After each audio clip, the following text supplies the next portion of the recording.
to say welcome to everyone to this, our regular happy hour. I'm so thankful you're here. We're already having fun together. I love it. I hope everyone has their beverage to enjoy the time as we go through and talk about our fun topic, AutoML. I hope you're all excited. As by way of introductions, just so you remember who we all are here. My name is Jeff Fairchild, and I'm the Managing Director of Operations here at IPC Global, as well as the Director of Advisory Services. Been doing Qlik for a very long time, and if you don't find me in front of Qlik, I'm probably on my farm working with my animals and being with my family. My esteemed colleague, Igor, is going to be the main act today, as you know. And of course, I just want to set everybody's expectations. Again, Igor is not some crazy Russian or some mad scientist. No, Igor is our resident data scientist and Director of Education and Learning here at IPC Global. He's been with the firm for an extremely long period of time and brings a wealth of knowledge and understanding to us as a firm. As I shared, we're going to be talking about machine learning. And it seems like at every industry publication, at every conference, it is leading with the need to move towards machine learning, also known as ML. But what does this mean to us, and how should we respond? This question can be for some of us frightening, daunting, or flat out overwhelming. Where do we start? How does it all work? What does it even all mean? So today we're going to be talking about this, and at the foundational level, machine learning is simply taking your data, using mathematical algorithm to predict results. These results are used in two ways. One, predictive results, that is, what do we expect the outcome to be? And more importantly, two, the prescriptive results. What is going to happen and why? So we can take action to improve our desired outcomes. Simply predicting is not enough. We need to be able to take the data, take that information, and decipher the why, the what, and the how to drive value and results. Regardless of the industry or role, we can harness and gain real-world insights from the use of ML done well. Qlik's automated machine learning, Qlik AutoML, can address these from the simple to the complex. Organizations are actively gaining insights from these valuable results with AutoML. Customers like Skullcandy, a designer and manufacturer, they sell personal audio equipment. Skullcandy had an issue with product failures and were impacting their financial results, but more importantly, their brand respect in the marketplace. By leveraging Qlik AutoML, they were able to proactively improve quality and reduce warranty returns and bad reviews across their entire product portfolio. AutoML was able to predict the specific parts of concern to drive down failure results.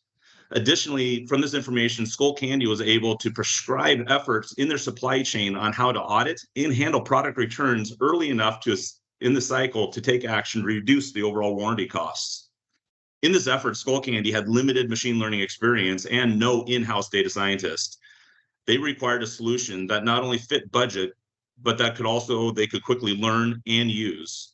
Using Qlik AutoML, Skullcandy was very quickly able to generate actionable insights and measurable value in two areas. One, specific part failure identification, and two, improved company profits. Another company, the example is Beyond 12. They are a technology-based company with a mission to increase the number of low-income and first-generation students who graduate from U.S. colleges and universities. Using AutoML, Beyond 12 built a predictive model that helped them to identify which students need the most help and when, and two, prescriptively influence the type of support the students needed for success. All of this with minimal in-house machine learning experience or data scientists on staff. So how do we drive the adoption of ML and gain insights and gain these real benefits to our organization? Well, we can do that by using Qlik AutoML. Qlik AutoML is like a genie in a bottle that grants with minimal effort the capability to draw insights from our data. Designed to simplify and accelerate the process of building predictive models, it streamlines the activities of data preparation, feature engineering, model selection, and hyperparameter tuning. Now, don't worry if these terms seem foreign to you or seem overwhelming. It is really, really quite simple. Qlik AutoML eliminates the need for manual interventions in these complex processes by leveraging advanced algorithms and automation techniques. It automates the repetitive tasks of model building, allowing users to focus more on interpreting the results and gaining insights from the data. By automating the machine learning workflow, Qlik AutoML aims to make predictive and prescriptive analytics more accessible to a wider range of users, even those without extensive data science experience. It helps organizations drive value from their data by enabling them to build accurate, predictive models quickly and efficiently, ultimately driving better decision-making and enhancing business outcomes. So today, Igor was going to demonstrate for us how this comes together using Qlik AutoML to help healthcare professionals reduce hospital readmissions. Igor, take her away. All right, thank you. And so let me share my screen. So before I begin, just a quick note here. So every time I say the word accuracy, we all should drink. So we must. So keep that in mind, and I'll try to throw as many accuracy as possible. So in order to get started with AutoML, here I am in the Qlik Cloud platform, and it's super simple. So the first thing you need to do is basically click on the magic green button that allows you to add all of these amazing features available in the Qlik Cloud platform, and one of them is a machine learning experiment. So then I simply have to click the new machine learning experiment. And what is interesting that Qlik will guide me through every single step along the way. So it's not like overwhelming. It's actually super simple to get things started. So first, it's a new experiment that I'm creating. The only thing that I need to provide is a name for my experiment. And today we'll be discussing like patient readmission. It's a healthcare use case, but again, this platform, it's applicable to any business. So let me start by naming my experiment. Let me call patient readmission happy hour. And then I click create. And there we go. Now, next step, I need to select a data set where my machine learning will train. And training basically means I'm providing historical data where the machine learning will learn the relationship among all of the different fields, the different features in my data to understand how the data can be used to predict an outcome. So let me pick a data set here. So let me click search, and we can filter by spaces or simply search by the name of my data source. And this data source, it could be a QVG, like any data file that you have already. So it's not necessarily that you need to create something specifically for that. It's part of your data pipeline. So I have that data set, and which is basically what file formats? I mean, is it like this CSV or QD or what? CSV, QVG, Excel files. So any like data file that we're already familiar with. And so that's basically the data set that I'll be working with. So it's an Excel file with patient information and with the actual outcome that I want to predict. And again, this is just historical data from the past. We already know the answer. We're providing that. So then the AutoML can learn the rules of the game. So then when we get new data without the outcome, we don't know the outcome yet, then we'll be able to understand how all of these different features work together in order to predict the outcome. So pretty basic standard machine learning. So once I select my data source, again, each step AutoML, it's guide me through and help me go to the next step. So it's very intuitive, one step at a time.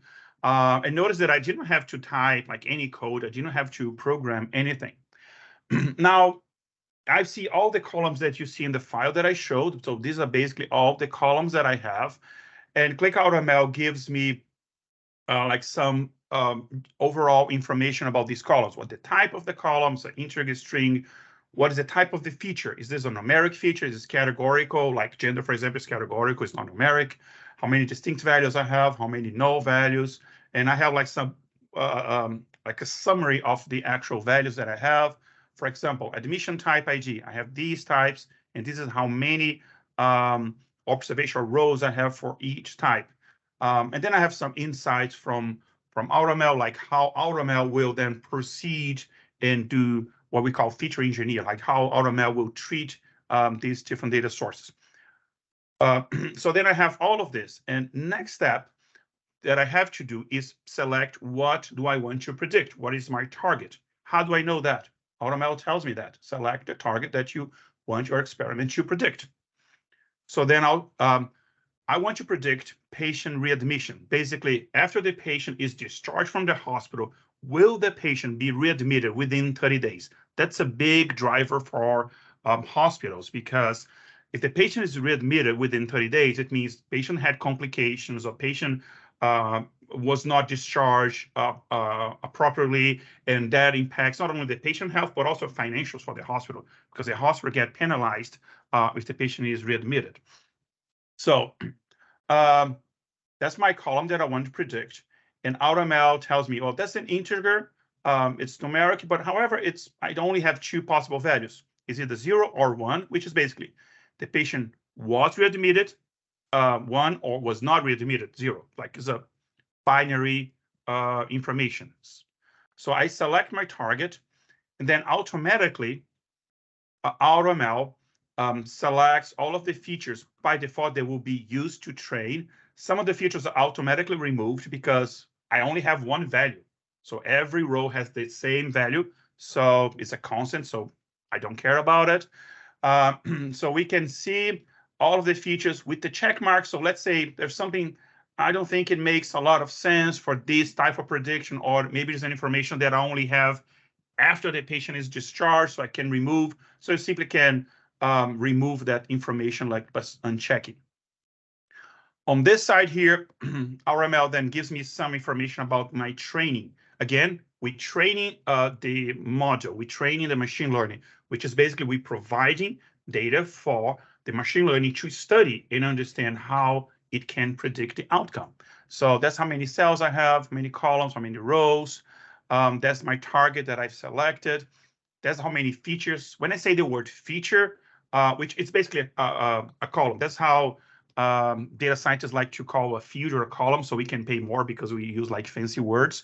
Accuracy, I mean, accuracy doesn't play here, so we just can print.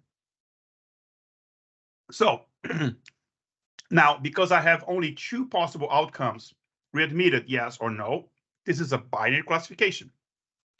AutoML already selected the type of problem we're trying to solve. Then if we were trying to predict like how many days the patient would stay in the hospital, the length of stay, that's a number that we're trying to predict, then the type of algorithm will be a regression. If we have multiple classes, let's say it's not only two possible outcomes, it's more than two, then it will be a multi-class classification. Those are the three types of problems that machine learning usually solves. Then if I was working like manually doing this, then basically I'll have to select different algorithms. So then I could try, because I don't know what algorithm would be best for this type of problem, because I have many ways to solve for a binary classification. So then I'll have to try one algorithm, get the results, get all the statistics like accuracy, then get the second algorithm, do the same, and the third and the fourth, how many I want. So that involves like writing code either in R or Python or any other language and running all the statistics, then compare. That's like weeks, maybe more than maybe months of work. And AutoML is going to do that automatically. So just a second, so Igor, so basically on this one screen, you loaded the file, it went through and assessed the fields that made value. It did all of its insight, getting the one hot encoding, all those other feature engineerings, which is taking time and energy. And now basically it's going to run it across all of these different algorithms just in a click of a button. Exactly, yes. And why do we have so many? Why don't we pick just one? It's like when you're playing that Guess Who game that you need to guess who a person is based on yes, no questions. Let's say, it is a man, yes. Does he use glasses? Yes. Does it like goats? Yes. Is it Jeff? Yeah. So that kind of game that you play, you can have multiple strategies. So that's why we have different algorithms, because for some type of problem, maybe light gradient boost will be best. For other, random forest will be best. So we don't know until we actually test it, try, compare the statistics and the accuracy. So then I'll just drop accuracy like as many times as I want. Module optimization, I mean, we can not do before, it's only after we have the module trained, and so I'll discuss that in a few minutes. And then AutoML brick process basically explains what AutoML is doing automatically. So AutoML is doing imputation of nulls. What happens with null values? There are different techniques that we inputting, or excluding that column, or inputting the average. Like, what are we doing? AutoML is deciding and doing that for you. Encoding categorical values. All of these impact encoding, one-hot encoding, all of these transformations that needs to happen in order to provide the data to the algorithm, AutoML is doing it. Feature scaling. Sometimes the data, because some data is in the thousands in terms of the unit of measure, some other data is in the millions. If you just provide a number, one will have a higher impact than the other just because it's a higher number. So then we do like feature scaling. We work in scaling. So all of that, AutoML is doing. Automatic hold off for training data, 5-hole cross validation, which is what we do to like compare accuracy to see what the best model is. So all of that requires someone to actually program. Now it's done automatically by AutoML. So we can go through the user can go through and allow Qlik to pick them and then run another experiment later on and change them, right? Yeah, yes. To test the model out. So yeah, so it saves like weeks of work with the click of a button. And if you're not sure where to go, just follow the Qlik green. So run experiment is my next step. So now all of this work will happen automatically. So now AutoML is like doing all of the work that we just saw, all of those steps, training, validating. I already have a model here, so we don't have to wait. By the way, that's fast. That's within minutes. But I have another experiment here with the same data set that I ran it before, so we don't have to wait. And once we get our results, that's how we get our results back. So AutoML will show you for each one of those modules what is the statistics. And I'm not going into details of this, unless, accuracy, it's an important one, accuracy. So let's say this model, for example, has an accuracy of 0.52, like 52%. Well, not necessarily pretty good, but some others are worse. So then AutoML will, based on these statistics, will select a module. You can either accept the module that's selected, or you can like run optimization, say, okay, now get this module, let's optimize this module, let's try to make it a little better. And then we do this thing called HPO, hyperparameter optimization. I did that, and this is my champo. I get a random forest classification, and that's you see the little trophy here. So that's my champo module. So that means that's the module. Not only did it run the algorithms, but it did multiple iterations of the hyperparameters so that we could get the best result possible. Is that what you saw? Yeah, so you see that the HPO 16, 30, 29. So it ran the same module that was select, like this is the best module, random forest. Like, let me get this random forest and run, like, let me change the parameters of the module internally to see if I can improve a little bit more. It's like fine tuning the module. And then once I get my module ready to go, then I'm able to deploy. In AutoML, we have some statistics, like what are the most important features, which I will discuss in more details in a few minutes. And most important features mean out of all of the fields that I use to train my module, what are the most important to predict the outcome?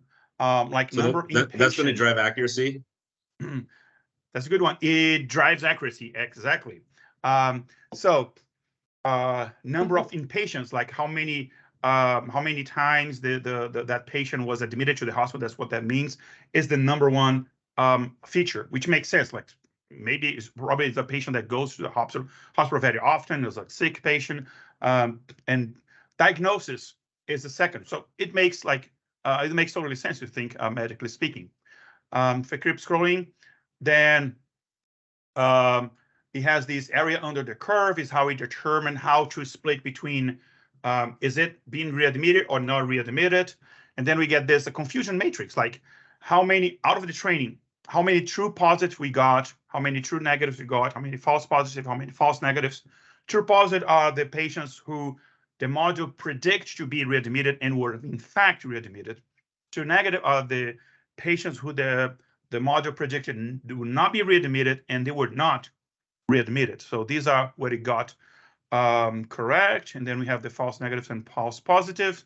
So we got all of these statistics. And if you like this, it is plenty of statistics that you can go around. But then I got my model trained. And the training is not something you do like every day. It's like you do once. Maybe if your module, the accuracy, again, starts to decrease, maybe you retrain the module every 6 months, every year. But it's not something you do all the time.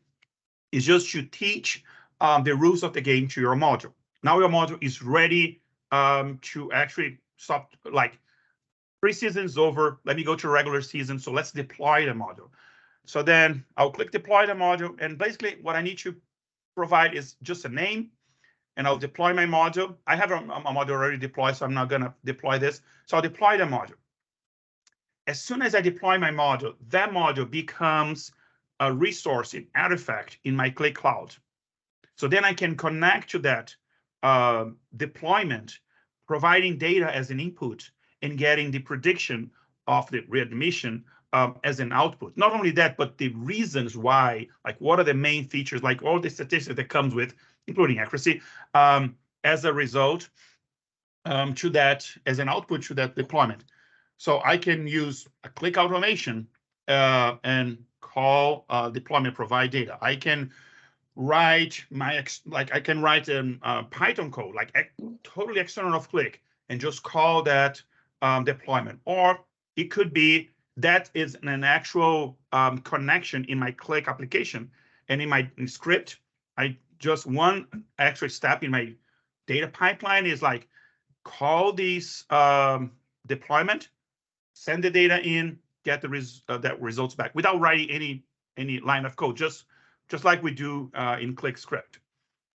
So at the end, while one of the options we have, it's like a Qlik app that has all of my data plus the predictions from an AutoML module. And basically, again, it doesn't require any like fancy programming work. It's just like you connecting to SQL database, Oracle database, you connecting to an AutoML deployment. And then you send the data in, getting prediction back. So I got these application here, and I'll just go over and how we can use this. Now, this is not the same data that we saw. This is a different data. This is data that we using like data we don't know the result yet. We don't know if the patient will be readmitted or not because the patient is still in the hospital. And I wanted to see what the module tells me. What are the chances of the patients being readmitted? So these are, same things that we saw there.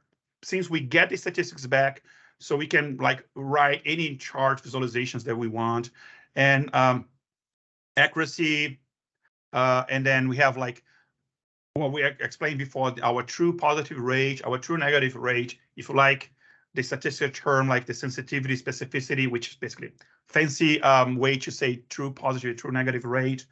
But let me skip to the actual use of this.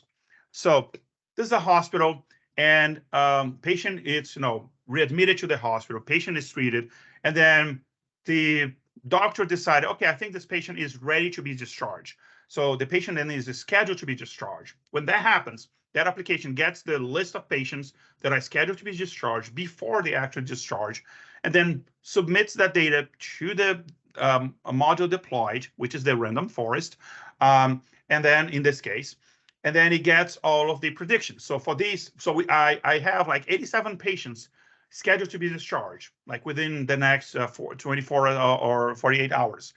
And then I got those patients, and I got like some of the patient information, like where they like some of the demographics, like gender, race, age, and some of the admission page data, like the number of emergency admissions, diagnosis, or the main diagnosis, etc. Then I got here the actual prediction. Is this patient being readmitted or not? So I have two possible outcomes, yes or no. And what is the probability, according to the model, that the patient will be readmitted or not? So I can come here and let's say, well, let me see the patients that the model think will be readmitted. And these are the probabilities. I can even sort by the probability. Well, there's some patients that the model thinks that 94% chance being readmitted or 86. So this is pretty high. So I have the physician name here, so we can use all of these nice features the Qlik Cloud has, like the alerting, for example, and then send notifications to this physician or to like nursing staff, asking them just double check with providing all the data. Just double check these patients and see maybe they will be readmitted, but just like with some more recommendations, or maybe they will be readmitted, but they need to return to like a telemed appointment, like in a week, something that the medical staff will decide. We're not deciding for them. We're not replacing their work, but we're using as a tool. Just like when the X-ray was invented, it didn't replace the doctors, but it was an actual tool, very helpful tool. It's kind of the same thing. And I'm talking about patient readmission, healthcare, but again, it applies to any metric that you have in your business. If your drives your business is customer churn, it's kind of the same thing. So then let me unselect this. Let's just see all of the patients and let's analyze this. So, but this is just the prediction.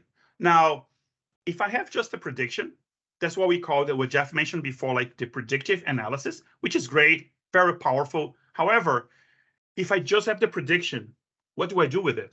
I just say to the patient, yeah, see you in a month. No, I want to be able to actually do something to actually change this outcome, to improve patient health, or to retain the customer that I'm likely to lose. So I need to do something about it. So that's when the predictive analysis becomes prescriptive analysis, because I don't want to know just the prediction. I want to know why this prediction was made. So then Qlik provides us with this great tool. There's something we call the SHAP statistics. It's basically the SHAP adjective, which is basically a way to say, like, these are the most important features for your prediction. It means a small change in this becomes a big change in your outcome. So if you're trying to change some outcome, then those are your main candidates. Are they closer to your prescriptive items? Say again? Is that closer to your prescriptive items?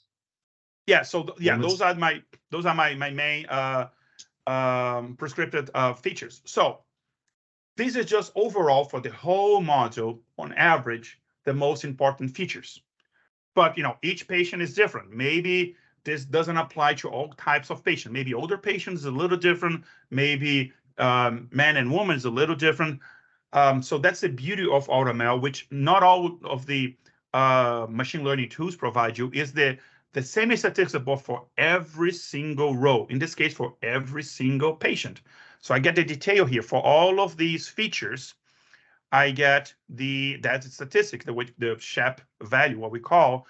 And then basically the value could be either positive, meaning they increase the chance of the patient being readmitted, or they could be negative, meaning they decrease the chance of the patient being readmitted.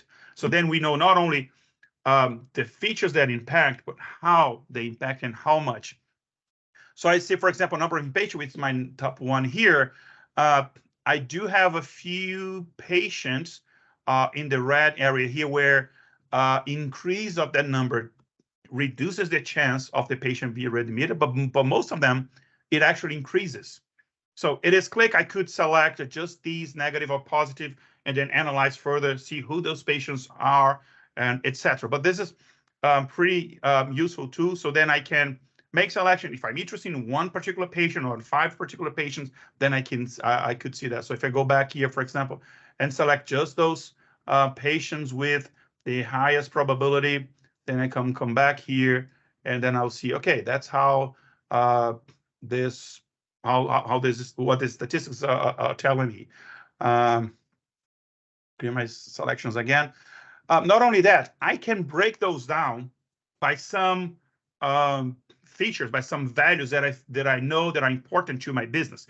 Because this is a hospital, this is a patient health. I know like gender is something important. And you know your business, you know what variables, what features will be important to your business. I know gender is something important. Then let me see, does it make different if it is a male or female? But pretty much, I mean, there's a small differences, like medical specialty for female is number 3, and for male it's like 6. And but overall, it's very similar to the same. Well, how about different ethnicities? So I got like the 3 most common ethnicities for this hospital. And then I check if there's any difference. There is small differences. Interesting. So I know if my patient is, let's say, Hispanic, those are the most important features. And then I can cross-reference my patient is Hispanic and like female, then these are the most important features. Then I can do the prescriptive analytics and understand, okay, for this patient, then I need to do this, this, and that before I discharge that patient. And then eventually reducing the rate of readmission and improving patient care. So to recap where we're at right now, Igor, basically we loaded, increase the accuracy. Thank you. So what we've done thus far is you've taken data, you've taken that sample set, you loaded up and you built your experiment, right? To then figure out what the model should be. You've deployed the model and now you're ingesting that back through Qlik. So now we're using this Qlik functionality so that any user, we could slice it by any of these features to start drilling into figuring out what is the biggest elements, dimensions, features, whatever you want to call them, that would actually drive the accuracy of your model. Yeah, you know what is interesting about accuracy is that if you use this right, the accuracy your model will decrease. And that's not bad news, that's good news.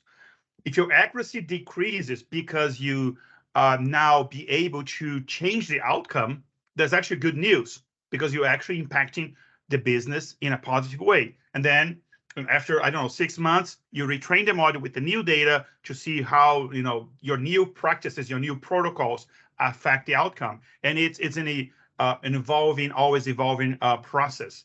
And so also, not only that, you can go and dig deeper to understand how the things impact. So I pick one of those metrics, not the main one, because we're talking about number of patients a lot. Now I pick like number of medications to analyze. So these are, each dot is a patient. And here I have number of medications this patient is given during the patient stay.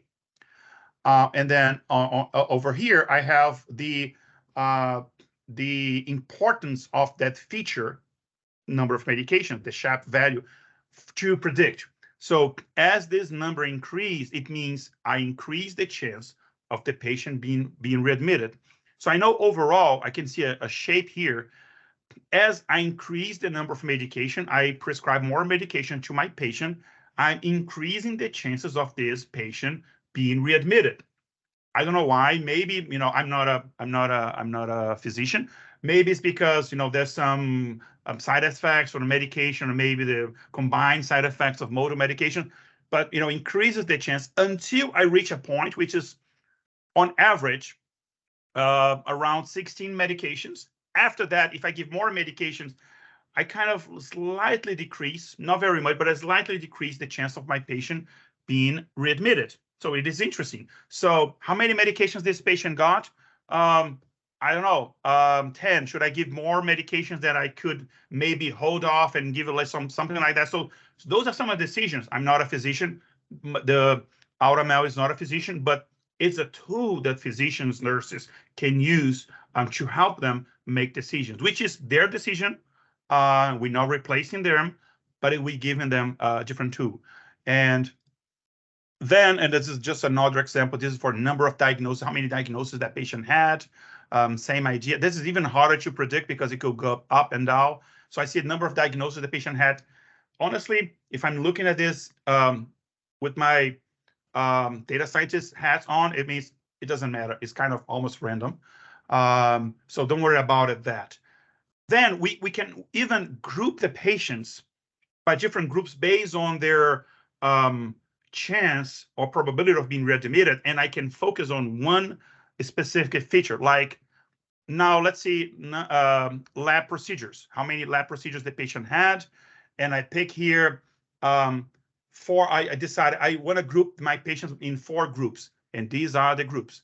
Let's see. Well, actually, let's try 2 maybe, because I think that it looks like visually that there are 2 distinct groups, and you see they're very distinct groups. So I have these based on my procedure. I have these group of patients with a very low, around 30% probability of being readmitted, and I have these group with a very high probability, like around 80%. And interesting, they go all over the place. Very little number of lab procedures, very large number of lab procedures, and it's clustering. Interesting thing about Qlik, it auto cluster. So if I select, let's say, this group here with the highest probability, then you recluster them, and then I can select 2 distinct regions. Actually, looks like 3, so I can like change this. Very flexible. And now, oh, let's analyze this. Then I can focus in. It's prescriptive analysis, so this is very, very powerful. And this is just one of the features. I mean, I can select like other features as well if I want to. And this is all in Qlik. We all already familiar with Qlik. It's easy to use. K-means cluster is a feature that we have in Qlik that not necessarily I need AutoML, but combining that with AutoML then is much more powerful. So that's just a little taste of what AutoML can do for you. So basically what you did though is yes, you use readmissions, and this can be applied again to that quality issue. It can do with our customer return and churn. It could do with student enrollment. It could do with endowment giving. I mean, we could do this with almost any data set. Yeah, any data set. Yeah, to improving accuracy, which this sentence has nothing to do with it, but just we can have another drink. So Kurt, can you take us from here? Absolutely. Thanks. So for those of you who don't know me, my name's Kurt Folk. I'm account manager at Qlik. Been with Qlik for 3.5 years. I'm not going to kill you by death by slides. I hate that. So just a couple things though. So as Jeff stated at the very beginning, what we're hearing, and as we go to different conferences and stuff, machine learning is this big buzzword right now. And to not just data people, C-level folks are hearing this and they're going to their data people and saying, how do we start using ML? They don't really know what it means. They don't necessarily know what it does, but it's a buzzword. And they're asking the follow-up, why aren't we using it? And maybe some of you are nodding going, yeah, I know that all too well. I have to get these things in order though. So it's a buzzword, which is why we wanted to talk about this today. Jeff just hit on this. Igor just hit on this. We showed hospital readmissions, but there's so much more that this could work into, and there's a couple options right here, and I will just read out a couple of them, right? So supply chain, inventory out of stock prediction, right? That would be focused around accuracy. Okay, right? We could do performance or bottlenecks. We could do HR employee churn, right? You'd want to know who's kind of leaving or who's set to leave. How do we keep people in this position? Finance risk management reduction, right? And usually finance, you kind of want to be accurate when you do that. There's another one. I'm trying here at the end, people. We're wrapping it up. So now's when we go hard. So for sales, customer churn and lead scoring. I know there's been some great stuff on that. I want to show you a customer story that we have. So ARH, which is Appalachian Regional Healthcare, they had this idea where they have a bunch of different clinics and they have a cancellation problem where people just are no calls, no shows to some of their things. That costs them money. They could have filled in other people. So they walk through this thing. What's our current cancellation rate last quarter? Which patients are likely to cancel? Upcoming appointments? And then what do they do about that? Should they install a texting thing to remind people? Do they need to call people? What are the different ways they can do? But as they ran that through AutoML, what they were able to show in the key results were 5 to 10% reduction in no-show rates. which, as they started to actualize that out, was 6 million in annual savings. And this happened within a trial period of using AutoML, taking the data that they already had and mapping that out to show what was possible when they did predictive analytics on the data that they already had. They've started to implement those things and already seeing that huge reduction going on, and actually those becoming actualized savings. So that's ARH. One of the other things that I want to talk about that isn't always talked about is there's other ML tools out there. We get that. There's AWS SageMaker, there's Data Robot. And one of the key things that I want to talk to you about that's different from Qlik is many of the other tools, not all, but pretty much most, are going to charge you for consumption. So every time that you go to take data in and you try it and you experiment, you're getting billed and kind of punished for testing and trying to get it correct. So what Igor just showed, we'll run it. How accurate is this data? Do we have it close? Okay, I got to take it back out and I got to tweak it. I got to run it again. Ding, ding, ding. The charge rate goes up. Oh, I need to tweak it again. I need to bring some more data in because it isn't enough data, or I want to see this. Test it again. Ding, ding, ding. You just keep getting charged. Qlik is not going to hit you with those compute and those consumption charges. We want you to continue to work this to get your data, ready, get ready, accurate, so that you can run an AutoML experiment and actually be successful with it. We continue to hear from our AutoML team, the best way to do this, run the experiment, test, tweak, run it again, run it again, run it again, get it accurate, and Qlik's not going to hit you with that for testing it over and over and over again. I want to share a personal story of a customer that I have. One of my customers, also in healthcare, was using another ML tool, and they were finding it extremely useful. So as I started to talk about, you're already using Qlik, why aren't you using this? Well, it didn't exist when we started using it. We don't think we need to move. We went into a demo. We started talking them through this. They're like, oh, this is really kind of handy that everything is in Qlik already. I could see that. And then we said, hey, you're not going to get charged for consumption. Everything's in this. The compute costs are already figured in. And that's when they woke up, because they had plans, detailed plans on launching a few more experiments over the next 6 to 8 months, but they were staggering them in such a way to deal with their budget constraints, so that as they had to test and iterate and do it again and again, they weren't going to have this huge spike. They needed to actually accurately map that out financially for them to do it. And once they saw this, they said, well, we'd be dumb not to switch to this so that we can actually move these things faster and actually start to see those cost reductions come into play. It's a powerful tool. My wrap up here, we hope that the last 45 minutes was helpful, showing you how you could leverage AutoML through Qlik's SaaS cloud. Your account manager, someone like me, or Kristen that's on here, Chris too, there's others, would love to continue the conversation with you. We have our pre-sales solution architects that can help. IPC Global can help as well to have continued conversation. Do a deep dive with you on your use case and how you could start using this tool. And when I say deep dive, I want to call out something that our AutoML team has been really good at. You might come and say, I have this idea. They're going to ask to kind of see the data you have. If it's not enough data and it isn't a good use case, they're going to tell you, because we don't want to waste your time. We don't want to waste our time in the midst of that. Here's something that we do. Let's go after the low-hanging fruit first so that you can really show off and you look like a superstar when we get this right and you crush it. So we are at time. If you need to leave, we totally understand. Thanks for joining us. Let's do one more toast. That's some good, accurate wine. So let's move into questions. Again, if you need to leave, we're good, but let's use the chat. When we call on you, you can come off mute and ask it, or to kind of clarify it if that works. We'll move into questions right now.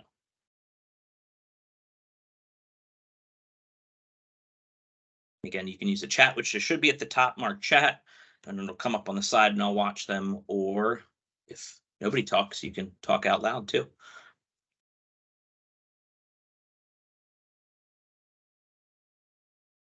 Igor, scared. I was going to say, Igor, it feels like you must have crushed it if no one has any questions. Accuracy. Just remember, he's not the crazy Russian who might come out through the bear. So that's all good. Yeah, I'm the crazy Brazilian. The crazy Brazilian with the hyena. No, and I'll add in, listen, we do these meetings. I have these meetings quite often. I've been involved with a lot of different AutoML deals in the last year plus since it's been out. and it's kind of thinking through your data, figuring out what makes sense, us talking through like, hey, that's a great use case, or like, that one's going to be really hard to set up. Let's try this instead. And that's what we're looking for. The goal of this is not to fix and solve everything on this webinar, but to really kind of say, hey, we're here. We'd love to spend more time with you to make sure that you get this right and take whatever's kind of top of mind for your directors, your VPs, your C-level, whoever's asking these questions, to make sure that you guys have accurate information to go back to them with, or at least some idea of like, hey, we already use Qlik. Qlik has something like this. We should really look into it. So again, I'll pause for questions. Maybe I can kind of like jump in here really quick and call on somebody and just see if they have anything to say. So the lottery, Shabazz at Shields. Oh, 5. this takes me back to like school. I know. When you were just trying to I hide in know. the back and not get called on. I know. I learned if you sat in the front, you Alright. got called on last. That was my trick. on? Huh? If I turn off my camera, will I not get called on? Can we speak to a few HR examples? Sure, I'll go back to the slide that I had up, which I was still sharing, so that was good. From what I know, and I think Kyle Jordan's on here if he wants to hop in on any of this too. Employee retention, attrition prediction. There's some of this being used for employee wow, I can't say the word. Too much Make the word accuracy. a little bit more Are you accurate. drunk? Much accuracy. Employee satisfaction, that's the word. Kind of taking some of those things, and if we tweaked this or we changed this within kind of how we run our benefits, what would the kind of the reaction be in recruit and candidate profiling? Kyle, I don't know if you're still out there, if you have any other things that you've heard specifically.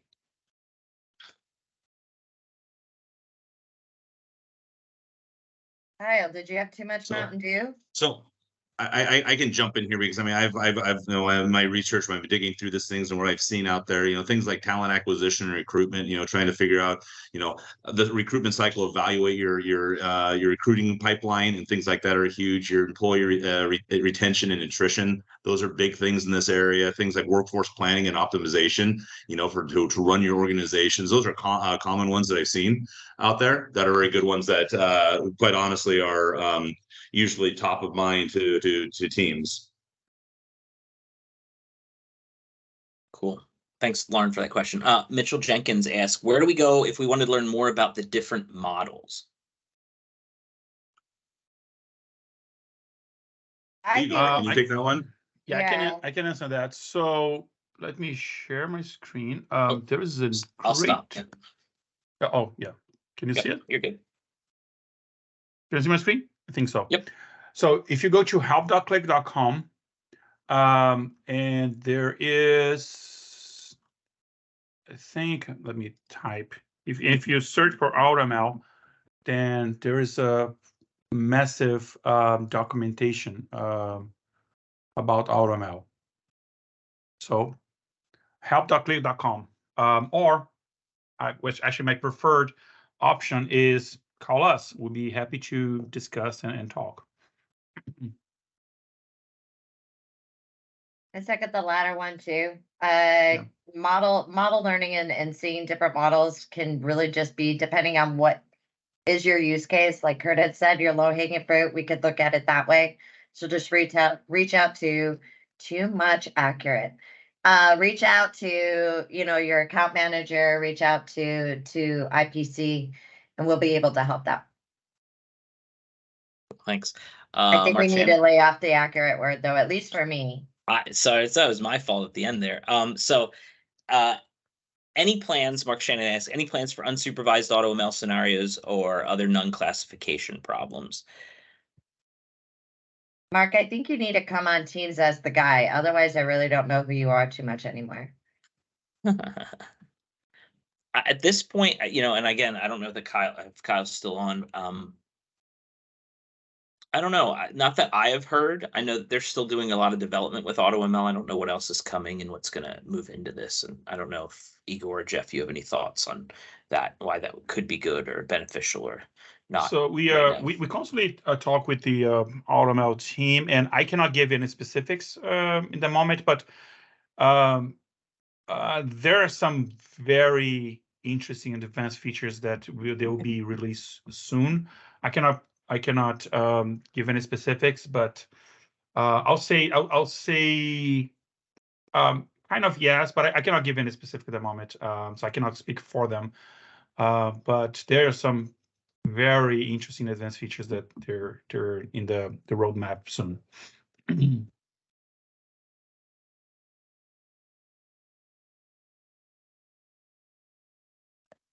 There's always new good things coming out from Qlik. Mm-hmm. I mean, for internally, it's hard to keep up sometimes. It's coming rapid fire. Anything else?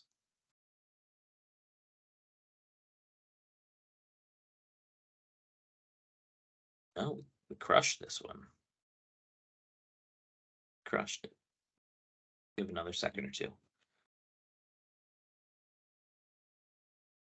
So listen, we're here. There's a whole AutoML page, like landing page on the Qlik.com website. Igor just showed where there's a bunch of information about it on the help site.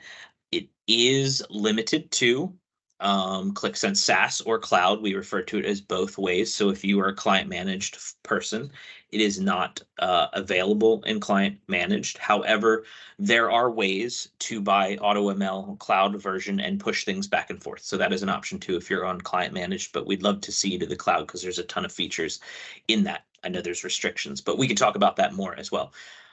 So much going on, super pumped about AutoML. There's different use cases coming out. I know marketing's working on new things, people that have landed it in the last year and trying to get use case studies from them. So we're super excited to see how that comes out. Yeah, we hope. There you go. Andrew said, like, we hope everybody enjoyed learning. We're going to be working on, I think, another one potentially for Q4 that's coming up fast, and we'll see what that is about. You might get an email kind of asking you to take a poll so that we make sure we continue to provide information that is top of mind and of interest to you so that you come. Because we know you're coming for the alcohol. Listen, we get it. But like, we also like to hopefully provide some information that is exciting to you as well. And we'll get you to come and spend some time with us. So if there's We want nothing to make else, sure that the information is pretty accurate. So make sure you guys have one more before we leave. Mine's empty, but I'll go ahead and cheers. yeah, I was going to say, y'all. I'm glad I didn't pour mine any more full. That would have been a problem. So Well, I had 3 already, so I'm good. love it. Well, thank you, everybody. Yes. Alrighty. Thanks, everybody. Have Bye. a great rest of your See you Thursday later, and a great Thank you. Saturday weekend. Thank you.